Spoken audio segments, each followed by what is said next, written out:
It may not appear to be anything great when people look at it, but why don't you try making it yourself? Try and see how much suffering and hardship it takes. You have to experience firsthand how hard it is, then you will be shocked and know. Therefore, God makes people go through things without needing to talk about it. God converses through a person who has first-hand experiences. This is because only then can God communicate.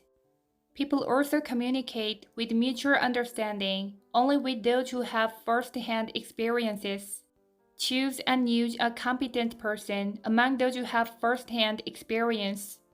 Years have to pass until human beings acquire knowledge by experiencing things personally over a long period of time. If you need someone immediately, teach them, train them, and have them experience things firsthand. If you give a big mission to someone who has no first-hand experience, they will cause problems instead of completing the work. A mission should be given according to one's first-hand experiences. Experience is skill. Pray, asking whether they should be appointed to carry out the mission. Figure out whether it is God's will also. Even if it is a wicked person or a slanderer. If you have become close to them and affectionate with them, you cannot break up with them. People are not entirely bad. Each person has merit and demerit, and a good heart and a wicked heart.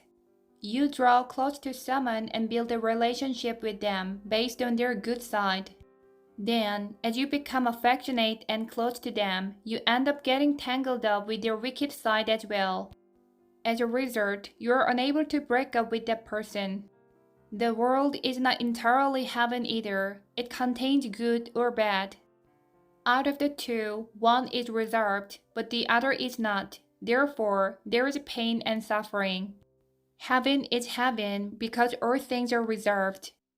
Even if a person makes up their mind, thinking that they will transplant a pine tree into their garden, and even if their determination is as high as the sky, if they don't do it, the pine tree will not stand in the garden. If you don't take action, nothing gets done.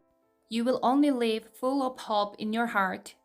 The difference between the joy of hoping without taking action and the joy of seeing, touching, using, and enjoying after taking action and gaining the fruit is like the difference between a person who arrived at the destination they hope to reach and a person who hopes to get there while not going to the destination. What about the difference between the joy you gain by praying in the Predawn and the hopeful thought that you will pray? I thought I would pray in the Predawn and I was praying, then I saw a vision. There was a book on a bookshelf. At that time, I felt sleepy while praying, so I dozed off.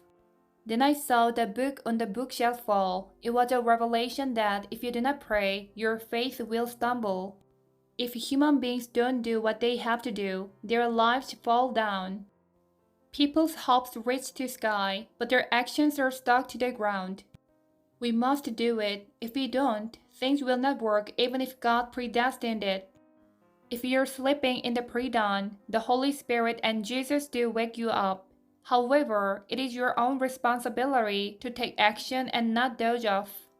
Therefore, you should do it. They help us when we are praying. They help us to that degree. Realize this. You should do the rest firmly on your own. Perceive this as life. Always do things with the Trinity and the Lord.